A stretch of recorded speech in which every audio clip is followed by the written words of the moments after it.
Mike, on Friday, there was some sense of optimism from the negotiators. Is that still the mood?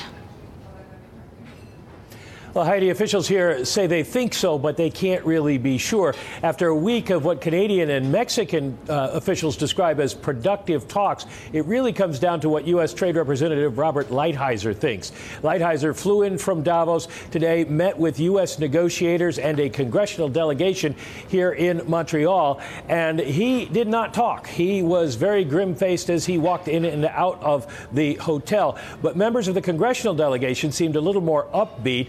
Washington Representative Republican Dave Reichert, who is chairman of the Ways and Means Trade Subcommittee, said he thinks that there has been a mood shift and people are more optimistic.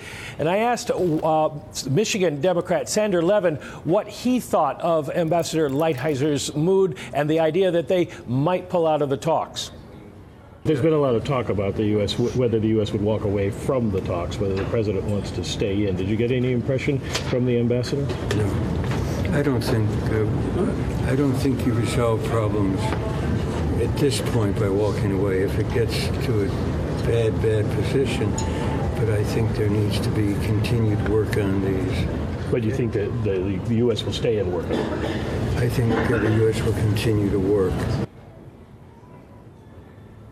Still, Levin says a lot of work needs to be done, particularly in areas like agriculture and autos. Although, as you mentioned, a productive week, another chapter closed on fighting corruption, and 90% of chapters on telecommunications and digital commerce have been completed. So there is a feeling here that, at least among Canadian and Mexican officials, they can break the stalemate in these talks. It's really up to the United States. We will hear from Ambassador Lighthizer tomorrow after another round of negotiations with his Canadian and Mexican counterparts. Mike, you know, after the kind of sales pitch speech that we had from President Trump over the weekend in Davos, is there a sense that maybe he could be having second thoughts about, or at least a softening when it comes to pulling out of trade deals like NAFTA, like TPP? There's a lot of hope that that's the case. He's been under tremendous pressure from interests in the business community and the agricultural community. Not only did a congressional delegation come here, but a group of American farmers are in town to meet with the negotiators personally and make their case that if there is a pullout of NAFTA, it's going to hurt the U.S. economy and it's going to hurt people in their specific areas. And so that is all getting to the president, and there's hope certainly among the other two countries' delegations that he may allow the talks to go on. As you mentioned, they might suspend them for a while to get past the U.S. and Mexican elections, but not cut them off. Okay, so Mike, overall, how are people handicapping the outlook here for the negotiations?